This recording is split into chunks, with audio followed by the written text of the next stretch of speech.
Hello everyone, I am Krish Khadaria, second year student from IIT Roorkee, Data Science and AI branch. Today I will be presenting the topic Singular Value Decomposition SVD, its execution, visualization, time complexity analysis, and low rank approximation of images with the help of SVD. This presentation is a part of the course DA 201, that is Applied Linear Algebra, under Professor Mayank Goswami. What I will be discussing in this presentation are these. First of all, we will be discussing what is SVD, why do we actually need SVD, what are the magical results that SVD can produce. Then we will look at different visualizing effects produced by different type of matrices like orthogonal matrix, diagonal matrix, and various other kind of matrices. Then we will actually look how to calculate SVD, its time complexity analysis, visualization of SVD, and finally, low rank approximation of images using SVD along with its code. Now, what is SVD? SVD is a grand phenomena of linear algebra that states that any matrix A of order m cross n, regardless of its rank, shape, or symmetry, can be unconditionally decomposed into three spatial matrices. M cross n matrix U, an orthogonal matrix of order m cross n U, an orthogonal matrix V of order n cross n, and a triangular diagonal matrix of the same dimension as that of our original matrix, that is sigma matrix. Sigma is the m cross n matrix with all its known diagonal entries as 0, and the diagonal elements are arranged in descending order. Now, what we will be actually doing is we have our A matrix. We will calculate A into A transpose, and A transpose into A. Now, both of these will be symmetric. How? Let's look. A into A transpose, we take the transpose of the whole. This gives us nothing but A transpose into A transpose. This is nothing but same as A into A transpose. Since transpose of A into A transpose is same as A into A transpose and A transpose A will be symmetric matrices. What we will do then is we will calculate the eigenvalues and eigenvectors of both of these matrices. Now the columns of U will be representing the orthonormal eigenvectors of A into A transpose. Why orthonormal? Because A into A transpose is a symmetric matrix and the eigenvectors of a symmetric matrix are orthogonal. So we will generate our U matrix where the columns of U will represent the orthonormal eigenvectors of A into A transpose, and the columns of V vector will represent the orthonormal eigenvectors of A transpose into A. Again, the orthonormal eigenvectors of A into A transpose are called the left singular values of A, and the orthonormal eigenvectors of A transpose into A are called the right singular values of A. Sigma will be a diagonal matrix containing the square root of eigenvalues from U or V arranged in descending order as we have seen earlier. One another point is that A into A transpose and A transpose into A are both positive semi-definite. Now, what positive semi-definite means is if a matrix A is positive semi-definite, then this condition holds true. That is, X transpose into AX will always be greater than or equals to 0. Now, this also forms the basis of the theorem that eigenvalues of A into A transpose and A transpose into A, their overlapping eigenvalues will be same and rest of their eigenvalues will be 0. Having seen this, the diagonal entries of sigma are called the singular values of A, the columns of U are called the left singular values of A, the columns of V are called the right singular values of A, and the factorization U sigma V transpose will be termed as the singular value decomposition of A. Now, having seen what SVD actually is, let's look at why do we actually need SVD. Singular value decomposition, that is SVD, rules over any another type of decompositions like LU decomposition or Cholesky decomposition. The reason being that there is no restriction on the matrix being decomposed when we use SVD. But this is not in the case of another kind of decompositions. Another point is that since the matrix is decomposed into three different matrices, the overall effect of the matrix can be viewed as the combined effect of those three matrices. That is, once we have decomposed our matrix A as U sigma and V transpose, the combined effect of these three matrices will be same as the effect produced by the A matrix alone. So this helps us in visualizing the effect generated by matrix A more easily. Now, furthermore, SVD facilitates us various other utilities like dimensionality reduction. It can reduce the high dimensionality data into the dimensions that we want. It also helps in calculating the PCA, that is principal component analysis.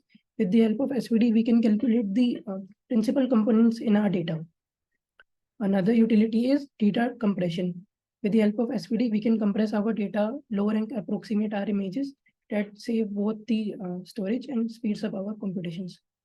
SVD has tremendous other applications like natural language processing, signal processing, and pseudo-inverse calculation. Now let's look at one of the magical examples that SVD can produce, magical results that SVD can produce. Suppose we have two variables in our data set. One is humidity index and the another is probability of raining. Now we can see that both of these features are highly correlated. At a particular day, if the humidity index is high, then there is high probability that it will rain today. Or in another way, we can see that if there is high probability of raining today, this clearly implies that the humidity index will also be high at that particular day. So since if both of these data are present in our, if both of these features are present in our data, we need to get rid of one data because either humidity index or the probability of getting rain, either one, because only one of them is important to us. So SVD helps us in determining what variables are most informative in our data. Now, how we do this? Suppose we have our training data set A. We perform a singular value decomposition to calculate U sigma and V transpose. Then suppose we set a threshold that if the singular values of sigma at less than 0.1, we are just turning them into 0. That is, we are removing the low informating features from our data. Once we have calculated the sigma dash, that is, once we have removed the singular value that are below our threshold, we will get a new sigma. Let's call it sigma dash. Then we will calculate another A value, that is A dash, using U sigma dash into V transpose. Now this A dash that we just calculated will be free from any unwanted features, any unwanted feature. Now this is the power of SVD actually. We had our data that had a lot of noises and many irrelevant features. With the help of SVD, we converted A into A dash, the data set that contains only the most informative features. The most informative features along with less noises.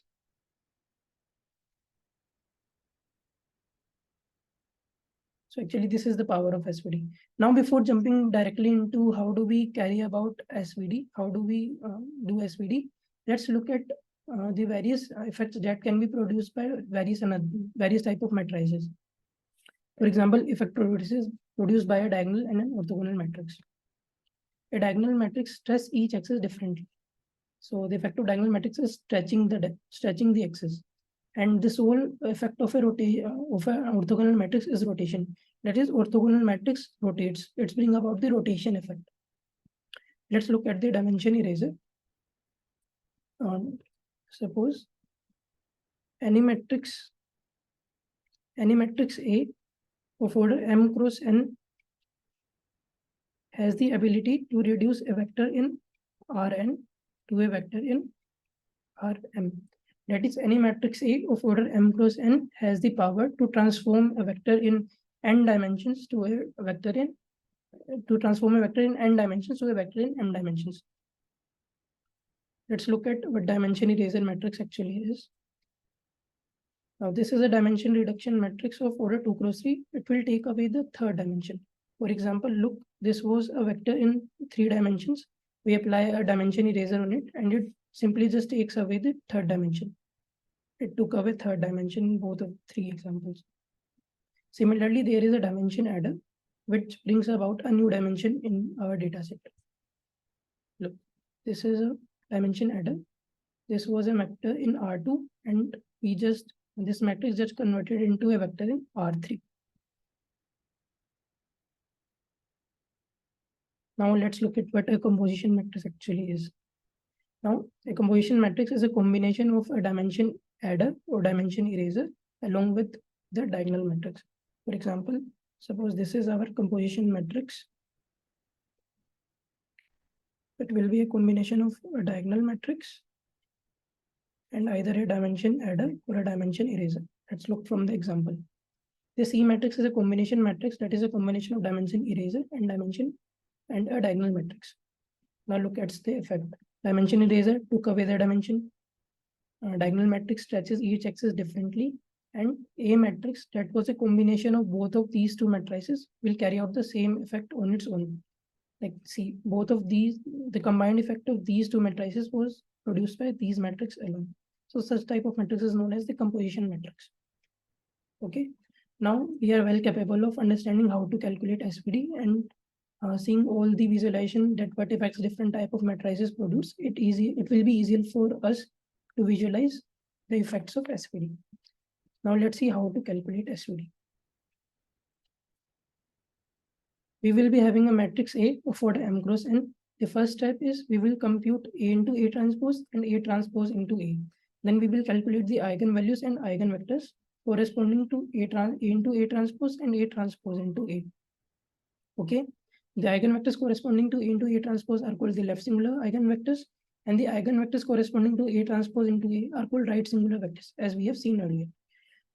Once we have got the eigenvalues, we will compute the square root of non-zero eigenvalues. These will give us the singular values of A. Use these singular values as the diagonal elements of the sigma matrix. Once we have the eigenvalues, we have computed our sigma matrix at this step. We have the eigenvectors of both A into A transpose and A transpose into A. We will generate U matrix using now U matrix formed by normalizing the left singular vectors as the columns. We already have our left singular eigenvectors. We will normalize them, and the columns of U matrix will represent those. Similarly, we will generate the V matrix by using the right singular eigenvectors, normalize right singular eigenvectors as the columns of the V matrix. Since we have got our U matrix, sigma matrix, and V matrix, we have done our SVD, that is singular value decomposition of A. Things will be more clear from an example I am discussing.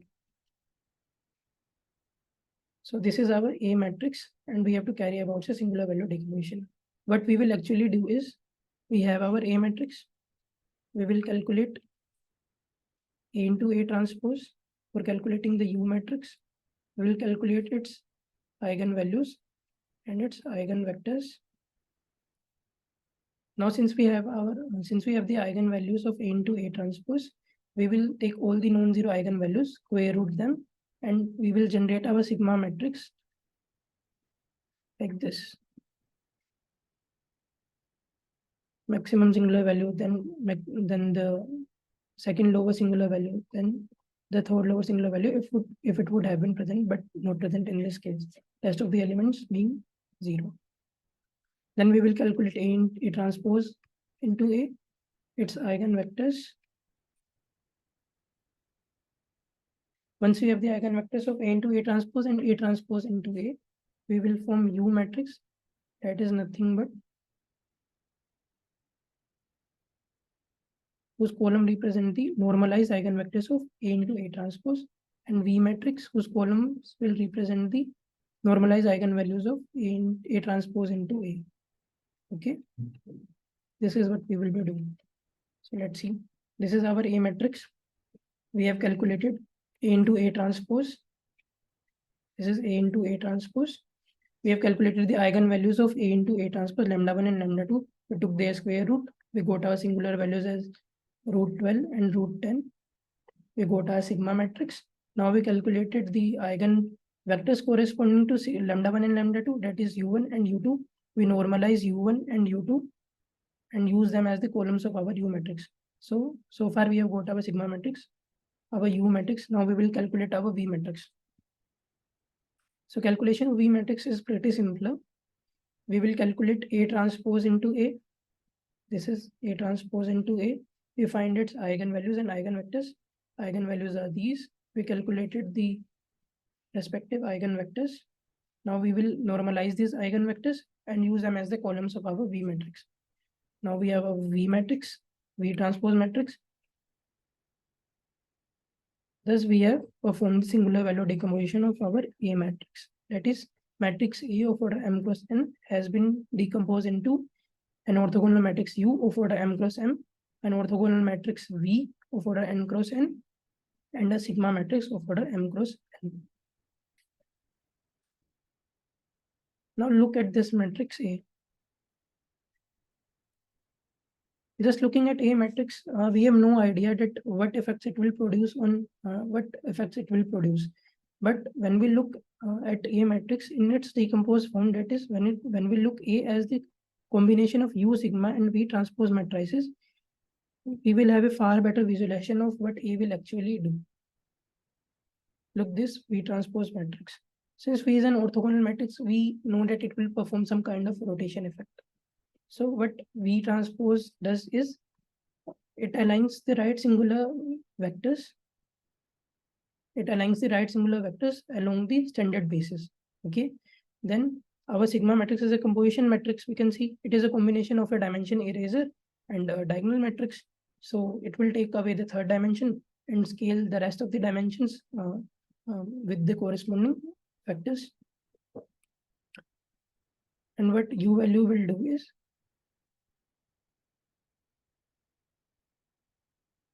it will rotate our standard basis in the direction of the left singular vectors. We will visualize it later part of the session. Let's look at the time complexity analysis of our SVD.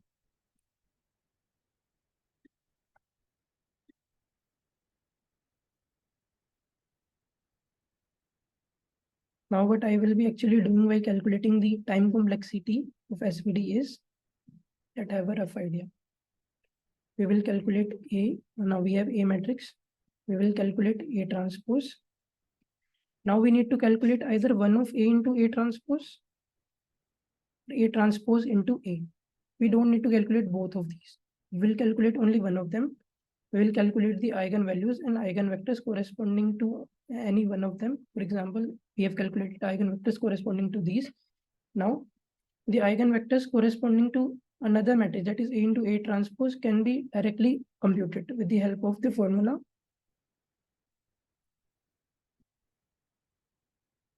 1 upon sigma I into A matrix into Vi. That is, we will have our singular value. Corresponding to that singular value, we will have the eigenvector of A transpose into A. Using this formula, we will get the corresponding eigenvector of A into A transpose. So what we will be doing is we will calculate A transpose. We will calculate either one of these, either A into A transpose or A transpose into A, calculate its eigenvalues and eigenvectors. Eigenvalues will give us the singular values. Square rooting them will give us the singular values. And the eigenvectors of another set can be produced by using this formula. Okay, let's look at the time complexity. We have calculated A transpose. The cost of calculating A transpose is order of m cross n. Now there are two cases. Either m is greater than n or m is less than n. Let's look at one case and we will generalize the another case. If m is less than n, we will compute A transpose into A. This will cost us time of order m into n square. Now how m into n square has come? Look at this. Our A is of order m cross n. A transpose is of order n cross m. We are calculating A transpose into A. That is something like this.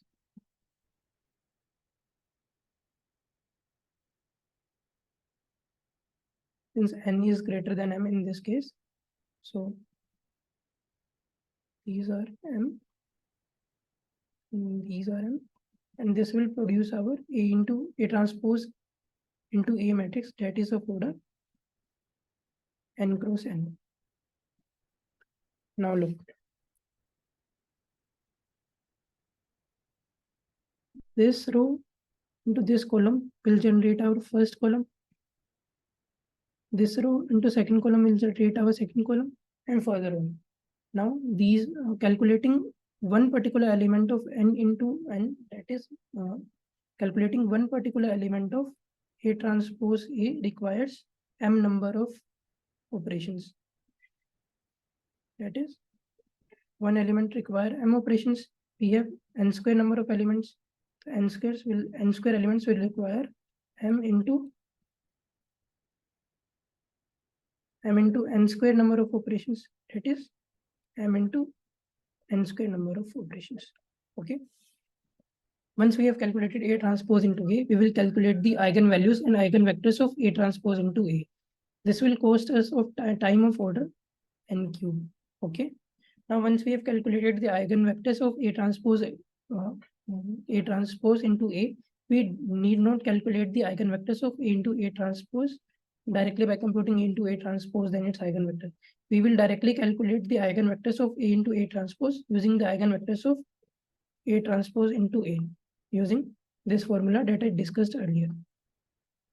This will cost us time of order m square into n. Now, how has this come? Look, A is of order m cross n, and Vi, that is eigenvector of A transpose into A, is order of n cross 1. This will give us the eigenvector corresponding to A into A transpose. So the cost of doing this operation is m into n, and there will be m different eigenvectors of A into A transpose. So factor of m will be multiplied. So effectively it will be m square times n. That is order of m square into n. Similarly, we can generalize it for this another case, that is when m is greater than n. We will compute A into A transport. That will cost us order of m square into n. Calculate its eigenvalues and eigenvectors. That will cost us m cube. And with the help of the eigenvectors of A into A transpose, we will generate the eigenvalues of A transpose into A. That will cost us order of m into n square. Now look at the overall time complexity.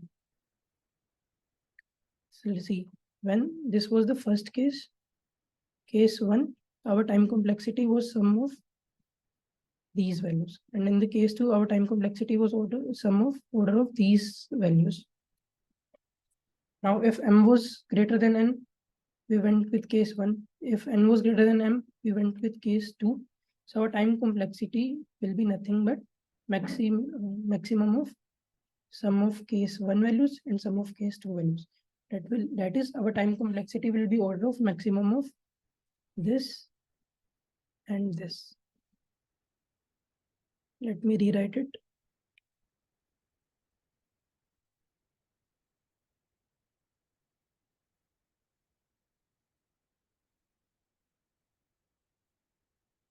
Our time complexity will be maximum of this and this. Now look at this term. This was the case when m was greater than n. Since m is greater than n, this can be written as an overall order of m cube, and this can be written as an overall order of n cube. Thus, our overall time complexity becomes order of maximum of m cube or n cube. Okay, so this was the time complexity analysis of the complete SVD process. Hope you have understood it well. Now, once we have analyzed what SVD actually does and how to calculate SVD and what those three different matrices, that is U, sigma, and V, represents, let's visualize the SVD. What effects these three matrices produce as compared to this A matrix. Let's visualize. We had done our singular value decomposition of A. Now that is V transpose. What V transpose does is it rotates the right singular vectors to the standard basis. Look, the right singular vectors have been rotated in the direction of standard basis. Okay, then our second matrix sigma was a composition matrix. That was a combination of dimension eraser and a diagonal matrix. Okay, look, this is our composition matrix sigma. It is a combination of dimension eraser and a dimension and a diagonal matrix. Okay, so this removes the third dimension, and this rescales, and it rescales the axis corresponding to the singular values. That is, let me show you again. Our sigma matrix, if there had been this sigma 1 and sigma 2. That means x-axis was scaled by a factor of sigma 1 and y-axis was scaled by a factor of sigma 2. Okay.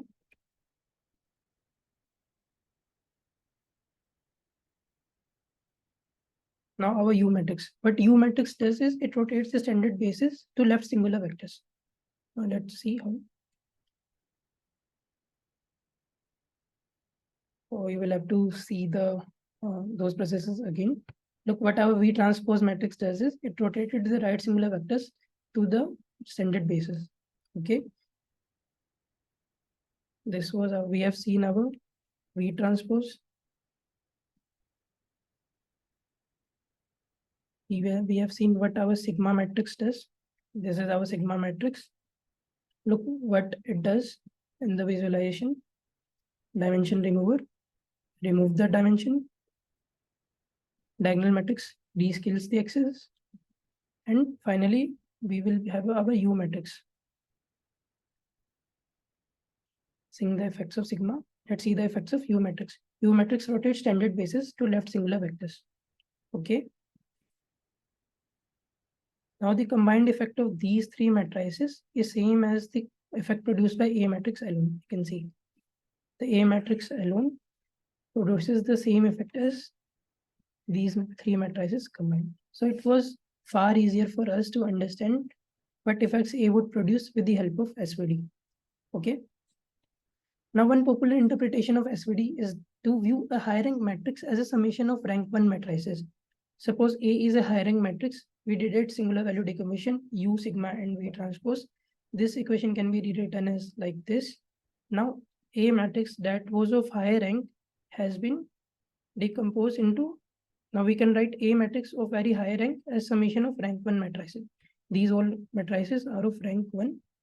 So a high rank matrix A can be viewed as a summation of rank 1 matrices. This forms the basis for low rank approximation of images. Higher the number of low rank matrices, that is higher the number of rank 1 matrices, the quality of our image will improve. Let's look at the code analysis of this and real life example. Now low rank approximation of images using SVD.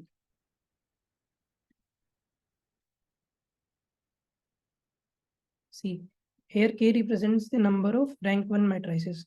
When K was 5, see, we can see that the image is highly distorted. As we are increasing the number of rank 1 matrices, that is K, the quality of image is improving. Look, when K went from 10 to 70, quality improved further, improved, and finally also improved. Let's look at the code. With this part of code, we are importing useful libraries that we will be needing. First is SK image. This has various kinds of images that we will be using for looking at the low rank approximation. Matplotlib, it is used to plot various types of graphs and images. NumPy to play around with n-dimensional arrays, and SkyPy has an inbuilt function SVD. We will be using the inbuilt SVD under SkyPy library. Okay. So we imported the cat data with the help of SK image library. What this cat variable here represents is, cat variable is a matrix that contains the pixel values of the cat image.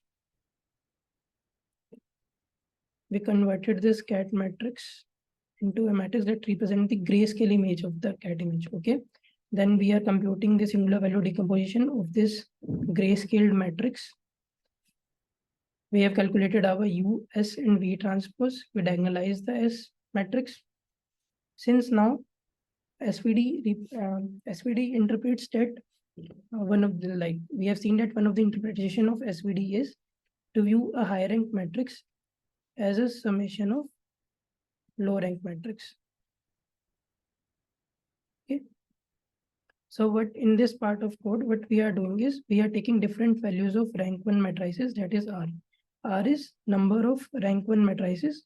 For different values of rank 1 matrices, we are generating the image and comparing it with the original image. Now we have taken different values of R as 5, 10, 70, 100, and 200.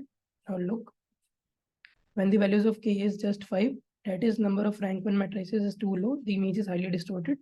As we keep on increasing the number of our rank 1 matrices, we can see that the quality of image has highly improved.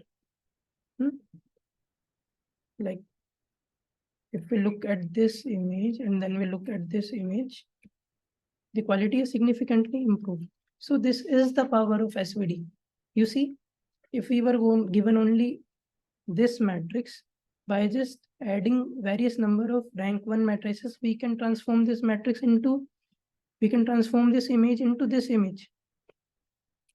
That is far better quality than the image that we had originally, that we started with. Now, this is one of the great application of SVD, and there are tremendous other applications where SVD performs really well. Okay, these were the references I have studied from and taken help from. Thank you.